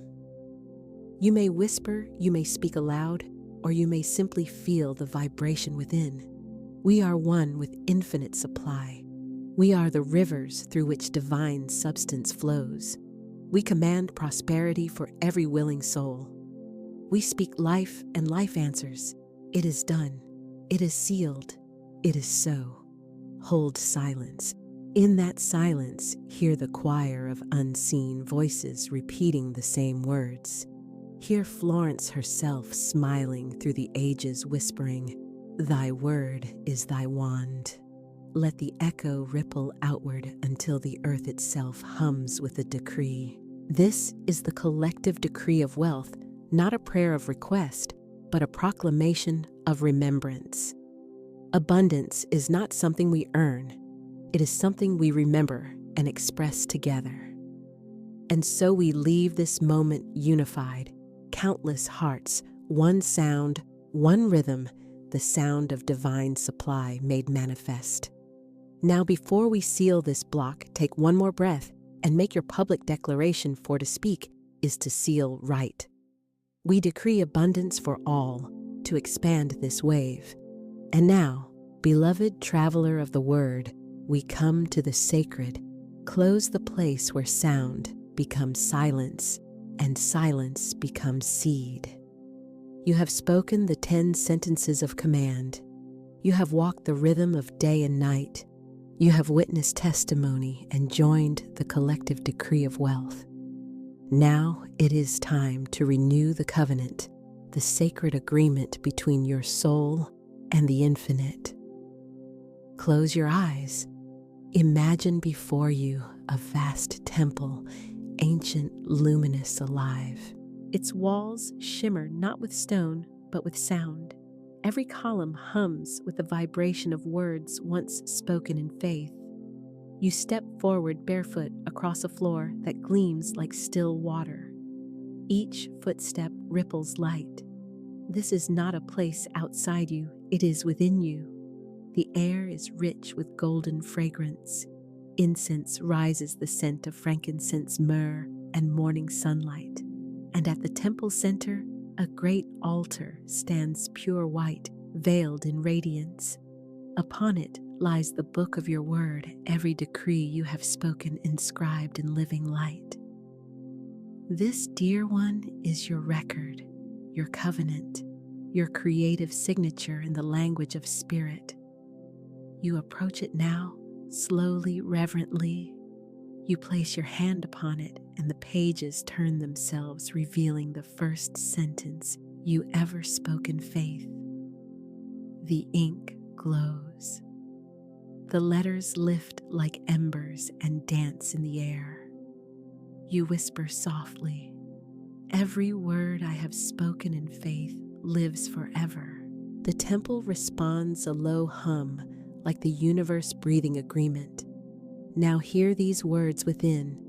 Do you, child of infinite mind, remember your vow to use your voice only for truth, for good, for life? You breathe and you answer, "I remember." Do you remember that your word is the wand and your tongue the instrument of divine decree? Again you answer, "I remember." Do you remember that wealth, peace, and joy are not distant gifts, but reflections of the word you speak? You answer, "I remember." The temple brightens. Light rises from the altar like dawn itself, flooding the chamber. In that light, your reflection stands before you, whole, radiant, sovereign. You see the version of yourself who has mastered the rhythm, whose life sings with demonstration, whose every word creates harmony and abundance. This is not your future self. It is you unveiled. You walk toward that image. You merge with it, breath to breath, heart to heart. You whisper together, I renew my covenant with the divine word. My voice is a vault of gold. My speech is sacred. I speak only truth, prosperity, and peace. I am the living law of demonstration. And as you say these words, the golden ink on the altar's pages lifts swirling upward like a gentle storm of light and pours into your chest, sealing the covenant once more. Now you stand at the temple's center, surrounded by the radiance of your own command. The Infinite speaks not from above, but from within. Beloved, all that you have spoken in faith is already fulfilled. You need not strive, only trust. For every word sown in divine law bears fruit in divine time. And so the blessing begins. May divine substance forever flow through your life like a river of light. May gold be your servant and joy your master. May your speech call forth beauty, order, and abundance wherever you walk. May every need be met before it is spoken. May your path shine with ease and your rest be filled with knowing. The blessing continues soft as music. You shall never fear lack again. For lack is only the shadow cast by forgotten truth, and now you remember. A gentle wind moves through the temple. You realize it is not wind at all, but the breath of spirit moving through your lungs. You and the infinite breathe as one. The light begins to soften. The temple dissolves back into your heart, folding itself like a golden flower at rest. The altar becomes your pulse. The choir of unseen voices becomes your breath. And as you return to waking awareness, you know you carry the temple within you now. Every word you speak builds or blesses. Every silence you hold radiates power. You have returned to the beginning, yet you are not who you were. You are the sovereign voice awakened and renewed. You are the living demonstration of the law of command. Now let us close this teaching as all true things are closed with peace, gratitude, and quiet authority. Take a final deep breath in. Hold it. Exhale softly as though releasing the last remnants of doubt. Whisper now one final time the sentence of completion. It is done. It is sealed. It is so. Let those words linger. They are your covenant signature, your seal upon the scroll of the unseen. Now silence. Feel it, that stillness after creation has been spoken. This silence is not emptiness. It is fulfillment. It is the sound of divine order taking form. Before you go, whisper gently to yourself, once for your mind, once for your heart, and once for your soul, it is done. It is done. It is done. And when you open your eyes, you will know the covenant is renewed. Your wealth is active. Your word is alive. The temple breathes through you. Go forth now, sovereign one. Speak peace, command good, and let your life be the proof of divine law in motion. Before you go, whisper, it is done. Then share this message to awaken another sovereign voice.